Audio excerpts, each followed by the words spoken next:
ক্ষমতায় যারা থাকে, ক্ষমতার মোহে চতুর্দিকে অন্ধকার দেখে, মনে করে আমার পতন আর হবে না।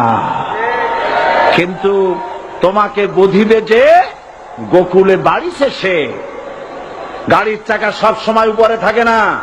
গাড়ির চাকা সব সময় উপরে থাকলে গাড়ি তো চলবেই না। গাড়ির চাকা ঘোরে বলেই তো গাড়ি চলে। সুতরাং এই উপরে তোমার চাকা উপরে এখন আছে বলে, তোমার দলের চাকা উপরে আছে বলে যারা মানুষের উপরে জুলুম করছো, আলেমদেরকে ধরতেছো, মুসল্লিদেরকে ধরে ধরে জেলে ঢুকাচ্ছ, সময় আসবে এমন ইন্দুরের রক্ত অপমানা পালাবার জন্য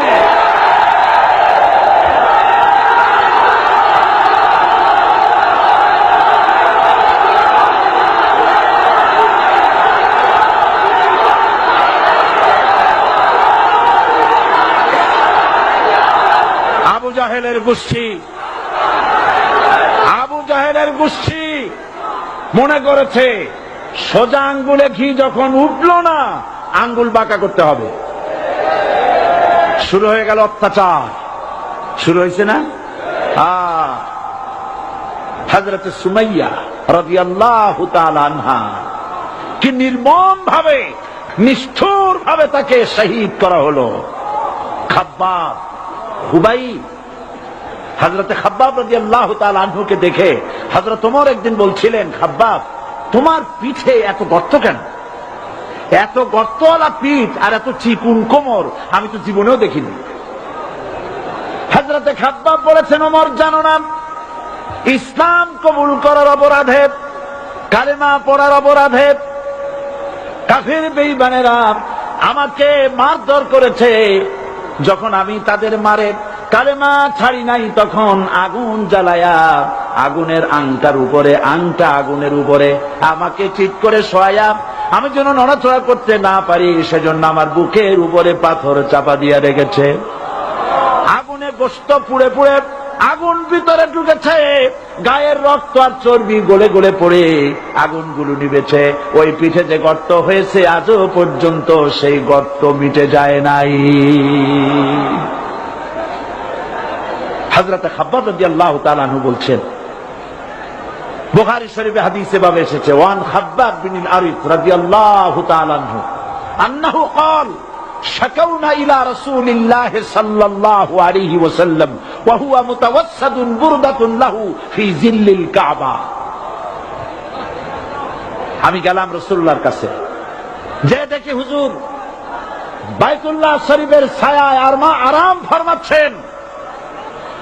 আমি কাছে গিয়ে বললাম, আলা তাস্তানসিরু লানা আলা তাদউ লানা ইয়া রাসূলুল্লাহ, হে রাসূল আপনি কি আমাদের জন্য দোয়া করবেন না? আপনি কি আমাদের জন্য আল্লাহর কাছে সাহায্য প্রার্থনা করবেন না? মার খেয়ে খেয়ে তো শেষ হয়ে গেলাম। শুনতেছেন আপনারা? আল্লাহর নবী উঠে বসলেন, বললেন, খাব্বাব শোনো, তোমাদের আগে যারা এই পৃথিবীতে এসেছিলেন দ্বীনের দাওয়াত দেওয়ার জন্য,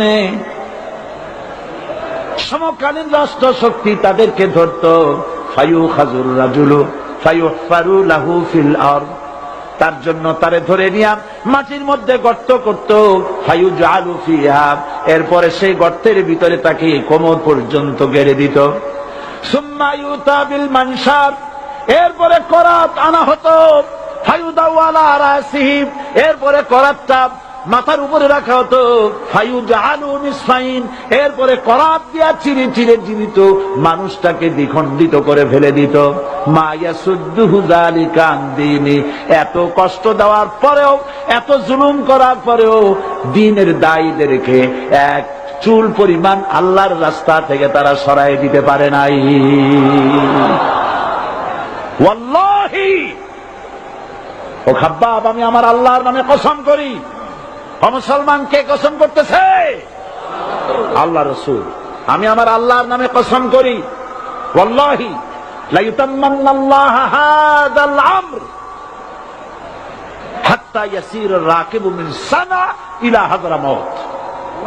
সেদিন বেশি দূরে নয়, ইয়েমেনের রাজধানী সানা থেকে শুরু করে সৌদি আরবের হাযরামাউত পর্যন্ত হাজার হাজার মাইল এই দীর্ঘ পথে যুবতী নারী তার সৌন্দর্যের পশ্চা নিয়া, আর ধনাঢ্য ব্যক্তিরা সওদাগরেরা তাদের টাকা পয়সা নিয়া একাকে নিয়ে অথবা দলবদ্ধ ভাবে মানুষেরা যাতায়াত করবে।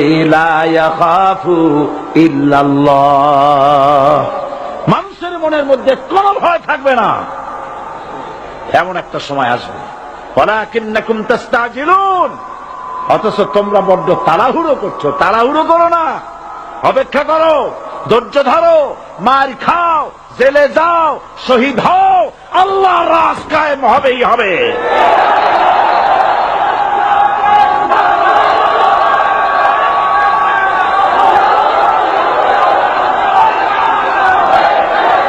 বিল্ডিং থেকে শিক্ষা গ্রহণ করুন। বিল্ডিং, ইমারত, দালান থেকে শিক্ষা গ্রহণ করুন। এই যেটা দালান আছে না পাশে, দেখতে পাচ্ছেন? এই দালান কি দিয়ে তৈরি করা হয়েছে বলেন? ইট। সমস্ত ইটেরা যদি ধর্মঘট করত, আমরা কেউ মাটির তলায় যাব না, কেউ আমরা আগুনে পুড়ে ঝামা হব না, পিক হব না, কেউ আমরা টুকরা টুকরা হব না, সবাই থাকবো উপরে উপরে, তাহলে কি দালান হইতো নাকি? এই বিল্ডিং নির্মাণ করতে গিয়া ইটের যে স্যাক্রিফাইস, হাজার হাজার ইটকে পিক হতে হয়েছে, পুড়ে যেতে হয়েছে, খোয়া হতে হয়েছে, ভেঙে টুকরা টুকরা হয়ে 50 ফিট মাটির নিচে যেতে হয়েছে, তারপরে ইমারত গঠন হয়েছে, সুন্দর দালান তৈরি হয়েছে। যারা ইসলামী শাসন চান, আল্লাহর দ্বীনকে বিজয়ী দেখতে চান, তাদেরকে অসংখ্য মানুষকে পোড়াইটের মতো জেলখানায় পুড়ে পুড়ে মরতে হবে, অসংখ্য মানুষকে ফাঁসির কাস্তে ঝুলতে হবে, গায়ের রক্ত দিতে হবে, শহীদ হতে হবে, তারপরে ইসলামের ইমারতটা কায়েম হয়ে যাবে। শায়ের কবি কি সুন্দর করে বলছেন, কবি সুন্দর করে বলছেন, ये शहादत गाहे उल्फत में कदम रखना, ये शहादत गाहे उल्फत में कदम रखना, लोग समझते हैं आसान है मुसलमान होना।